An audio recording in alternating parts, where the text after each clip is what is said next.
right. This is Chris with This Day in Metal, and today I have the absolute pleasure and honor of having Evan Stanley on with Amber Wild. He's going to tell us more about the band. He is the lead singer, guitar player for the band, and I listened to them today, and they are absolutely amazing. So I encourage everyone to go listen to them. Hey, Evan, thank you for coming on, man.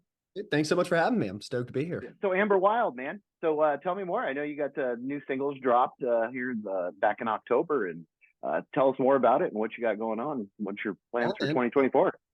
we started about a year ago, just under a year ago now. We started January of 2023. So it's been, pretty packed 11 months or so. And we got together with just the idea of playing as much as we can and having fun, because especially coming out of the pandemic, I think we all just missed live music. That's what got us into it to start with, is just playing live and connecting with people. So to get to do that now has been incredible. And especially the last few months, gotten to do some really crazy shows. So it's been a wild ride and a total pleasure and honor to get to open for Kiss and get some festivals in. And, it's been a blast. So to get to share with these guys too has been really great. Yeah. So how long have you guys been a band and been together?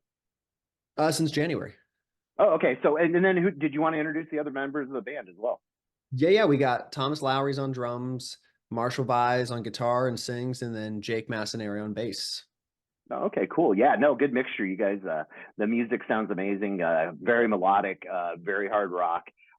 Very reminded me a heavier side of alternative, but definitely a bunch of different mixtures in there. And I was impressed. And you were bringing the guitar solos, so that was cool. I love hearing them screaming guitar solos. I miss that.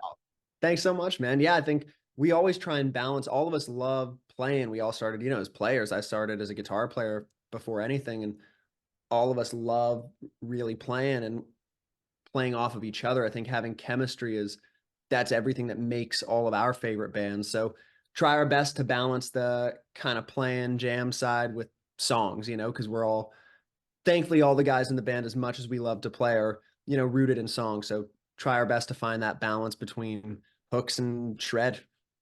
Yeah, no, and you guys do have a great chemistry, and you can tell in the songwriting because very melodic.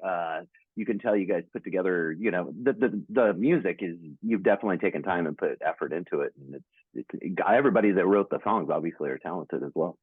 Well, thank you, man. Appreciate it. So you were talking about some of the shows you've done here in the last about month or so. What was your favorite one of all of them that you've done so far? Oh, that's so hard. I mean, we got really lucky. When we first started playing, we had a few cool musician friends out at the first show. So a lot in January. So a lot of people were kind of posting it, and that got us more gigs. So we were playing a lot around LA. And then I guess it was October, we did Aftershock, which was our first festival. And that was killer because, especially after watching a lot of bands, like, you get a lot of people coming and going and we just kept getting people coming. It was awesome. No one left. It was like, I was shocked because we played early too. We were like the first band up. So I thought, I've been to festivals early and no one's there, but people kept coming. And by the end, it was full and people were into it. So that was like, any musician has played 1,000 shows to no one. So to get on a big stage and then see a lot of people kind of come and go, what is this? And then stick around was really cool. And then after that, about a week later, Andrew from Wolfmother texted me and was like, hey, we're in town. What are you doing Friday? Like, do you want to play? I was like, fuck yeah, we want to play, dude. This was like a Wednesday. So we packed up and we went and opened for them, and that was amazing. And then 2 weeks later, we were opening for Kiss. So it was like, a lot of really dingy little basement clubs. And then all of a sudden we had Aftershock and then Wolfmother and then Kiss. So it was like, getting thrown into the deep end. And it was incredible though, especially with the Kiss audience. You have a lot of diehard fans where Kiss has worked for 50 years to get that sort of love and allegiance from them. So they're curious, but they're not necessarily inclined to like you. There are a lot of fans that got booed off the stage. So it's like, okay, we got to bring it. And I'm so grateful to say that, very quickly it was like, wait, we get them. Like, by first couple songs, everyone's always like, what is this? And, by the third song they were in, and it was a really great feeling. And I think the first show where that really set in fully for me was probably St. Louis. That was a really crazy audience and so cool. And I think it was a fourth show on tour. So we had kind of gotten into the swing of things a little more. And, there was a moment where we got everyone kind of going and we had like 20,000 lights up shining, looking at us. And I'm like, oh my God, this is nuts. To experience that and to look out and to see that looking back at you is wild. And that was kind of the first show. The first three were incredible, but there was a lot of, okay, like, we're all really focused on what can we do better. So the first couple were adjusting to certain tech things, adjusting to a stage size, going, okay, it's a different kind of audience. What can we do? And by that show, it was like just having a lot of fun and getting to really feel it. So St. Louis, I think, was a really special one. All the ones in Texas, Austin, Dallas, because I got a lot of family out there. So that was real cool. LA, Heck yeah. the bowl is nuts. I grew up seeing so many shows there. So to get to stand on the stage and look out, I'd never done that. It was absolutely wild. That was exhilarating. And I mean, there's just nothing like it. And then of course the Garden was over the top, there were so many and each one was special in its own way. So it's really hard to say. And then after the Garden, we went back to a couple clubs. But we sold them out and the people were there for us. That was our first experience of kind of like, oh wow, we didn't just pack it out. We sold it out and people were trying to get in and couldn't. And that was like, whoa, that's a crazy feeling. And even though we went back to, we went from 20,000 to 250, it's like those 250 people wanted to see us and came to see us. And that was really a really, really cool feeling. That's something that, it hits you a little different too, because they're there for you. That's really, really cool. Yeah, well, and it just reminds you. I mean, you're in the right place and you're doing the right thing and you're on your right path in life, man. So that's cool. Doing our best. We're just, at the end of the day, we're trying to have a lot of fun because that's why we all got into this, is what we love. So, you do your best to be your best and also to just have a shit ton of fun along the way. Yeah, well, and it sounds like with the gigs you've had, it's probably pretty impossible not to have some fun along the way. So that's cool, man. And I'm sure it's inspiring as a band too. I mean, having that have kind of start off like that, you're like, okay, we got something to build on, and I look forward to doing more. I'm sure. Oh, for sure. It's Yeah. all we want to do is play. Our last show of the year, or it was supposed to be, was at the Echo on December 6th in LA. And that was great and packed it out. And it was like, well, I don't want to wait till after the new year to play again. Fuck that. So we're playing on Tuesday now. It's like, we just called a couple venues we were friends with. It's like, look, we gotta get a gig in. It's like, we'll bring people, but like, you gotta let us play because we can't get enough of it. I'm like going through withdrawals, having gotten off tour where you get to play like at most, I think there were a couple times we had 2 days off. It's like, now it's been what, 9? Oh, Yeah. painful, painful, man.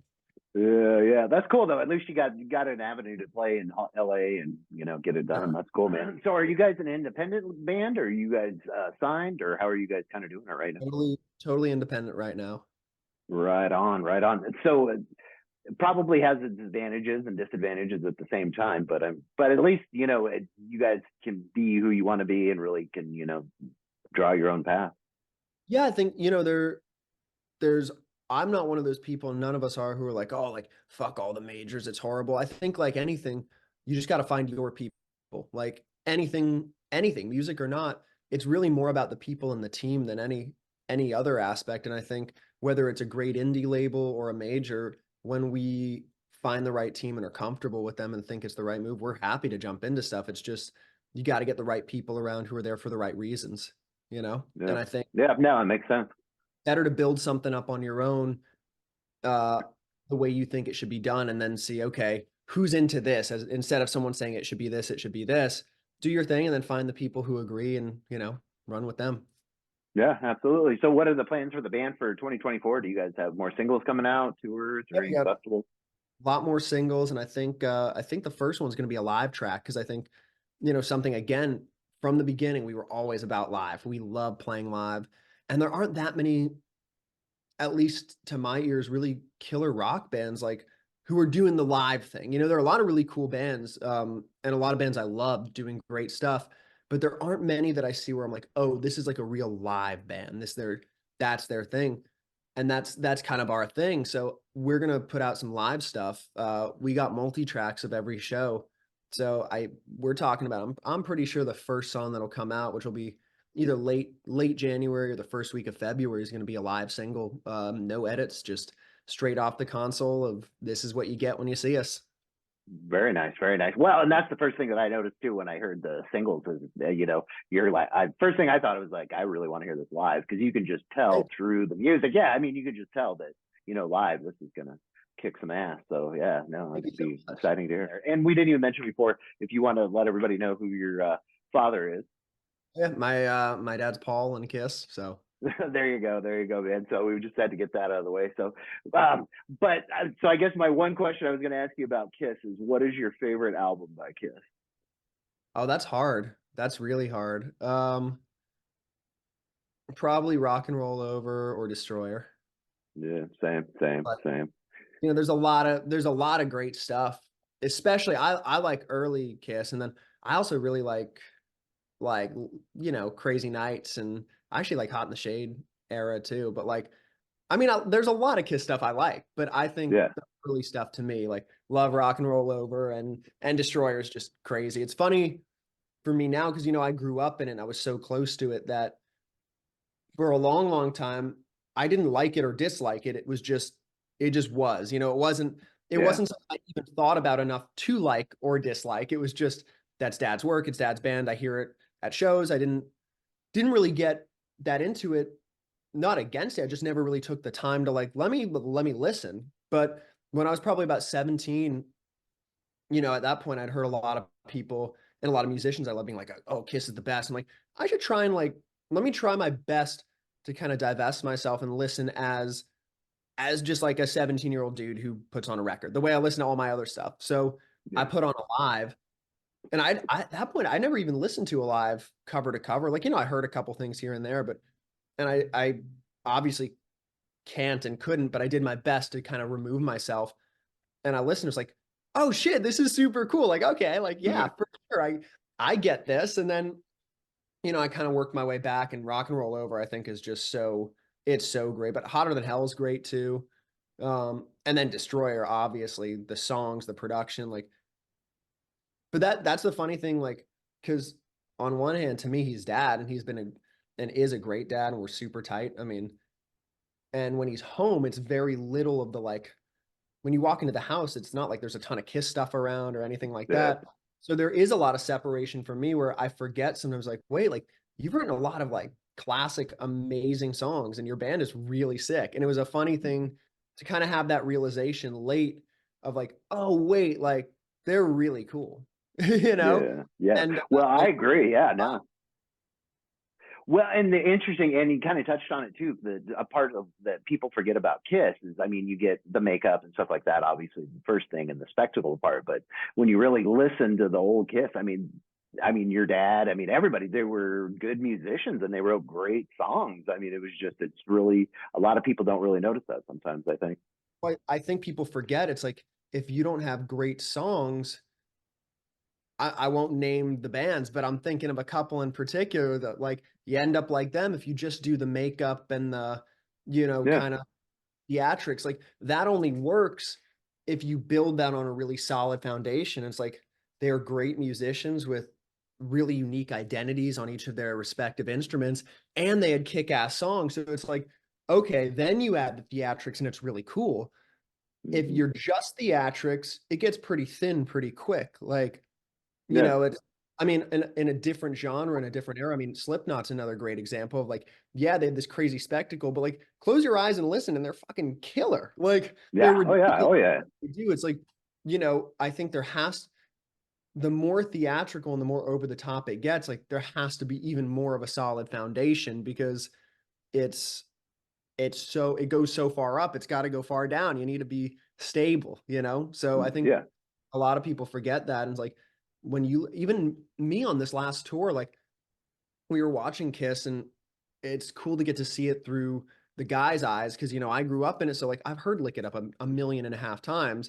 But then Yeah. I'm sitting there with Marsh and T and Jake, and I'm kind of getting to rehear it through their perspective. And I'm like, shit, these are great songs. Like it's 2 hours, 2.5 hours of just really awesome songs. Even if you don't watch the theatrics, you could look at the audience and you're still getting a killer show of just a greatest hits. It's pretty cool, and it's pretty inspiring to hear like okay, you can get crazy with theatrics, but build it off something solid first. Yeah, yeah, absolutely. Well, and it's a good, good learning curve for your band and you guys as well, and especially learning just the live part of it too. So I'm sure, you know, it's some good mentors to have, I'm sure.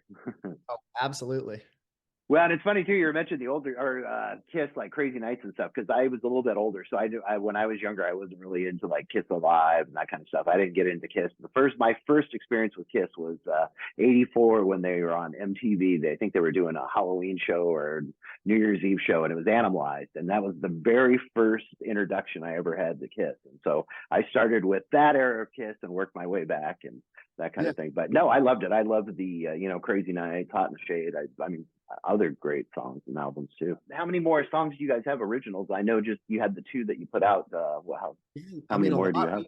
We've only played originals at all our shows, so we got plenty of them. Now it's, we got a lot more coming out in the new year. We're gonna do single after single after single, and just keep building up momentum as best we can. Because I think nowadays, as much as we all would love to put out an album, especially with streaming platforms and the way release cadences have gone, it's like just do everything to feed Hmm. the audience and play as much as we can and release as much as we can. So that's kind of the plan for the next few months is gig a ton and release. Because for us, again, we want to make awesome studio stuff, but we're a live band and we've noticed like we can get in front of people, we can win them over. Not all, because you can never win everyone, but like Yeah, yeah. and a lot of people if we can get in front of them, and that's what we love more than anything. So that's really the plan is play as much as humanly possible and put stuff out, every few weeks.